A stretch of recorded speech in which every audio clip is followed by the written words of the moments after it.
Sasa nitaongea. Bwana Sifuna, mimi niko hapa kuambia Wabukusu wetu ya kwamba mimi na yeye tunaenda kufanya kazi yenu. Nimesema sijasema? Ametosha hajatosha? Asante. Huyu mheshimiwa huyu ambaye amelala hapa, wakati alitoka hapa akienda Uganda, mimi nilikuwa uhamishoni kule Uingereza, na yale yote ambayo hamjui mtajua leo.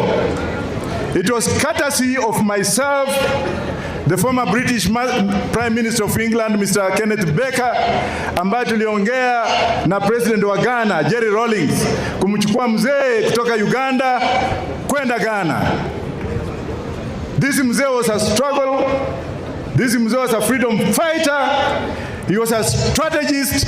Na ile ujaziri ambao mnaona Sifuna akiwa nao, ule ujaziri mnaona ule the late Sifuna Lawrence akiwa nao, na ule ujaziri ambao mnaona niko nao, umetoka kwa Musahuru Masinde Muliro pamoja na huyu mzee.